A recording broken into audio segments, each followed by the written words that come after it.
കരുവന്നൂർ സഹകരണ ബാങ്ക് തട്ടിപ്പുമായി ബന്ധപ്പെട്ട് തിരഞ്ഞെടുപ്പ് കമ്മീഷന് കൈമാറിയത് ലോക്കൽ കമ്മിറ്റികൾ കൈകാര്യം ചെയ്യുന്ന അക്കൗണ്ട് വിവരങ്ങളെന്ന് ഇഡി.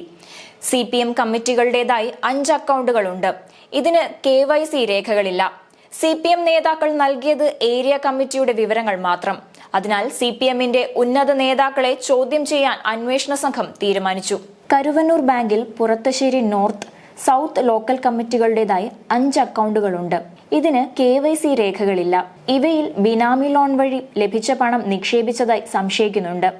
CPM നേതാക്കൾ നൽകിയത് ഏരിയ കമ്മിറ്റിയുടെ വിവരങ്ങൾ മാത്രമാണെന്നും ലോക്കൽ ബ്രാഞ്ച് കമ്മിറ്റികളുടെ പേരിലുള്ള അക്കൗണ്ട് വിവരങ്ങൾ കൈമാറിയില്ലെന്നും ED വൃത്തങ്ങൾ പറയുന്നു.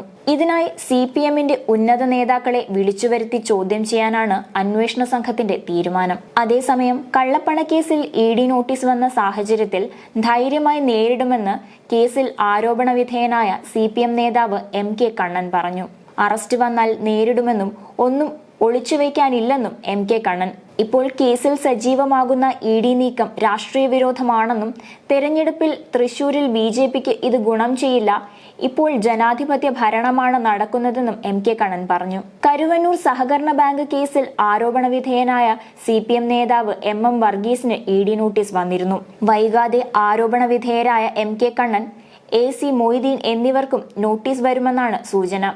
ഈയൊരു പശ്ചാത്തലത്തിലാണ് MK കണ്ണന്റെ പ്രതികരണം. നോട്ടീസ് വന്നാൽ പാർട്ടിയുമായി ആലോചിച്ച് മറ്റു കാര്യങ്ങൾ തീരുമാനിക്കുമെന്നും ഭയമില്ലെന്നും പാർട്ടിക്ക് രഹസ്യ അക്കൗണ്ടുകൾ ഇല്ലെന്നും MK കണ്ണൻ വ്യക്തമാക്കി.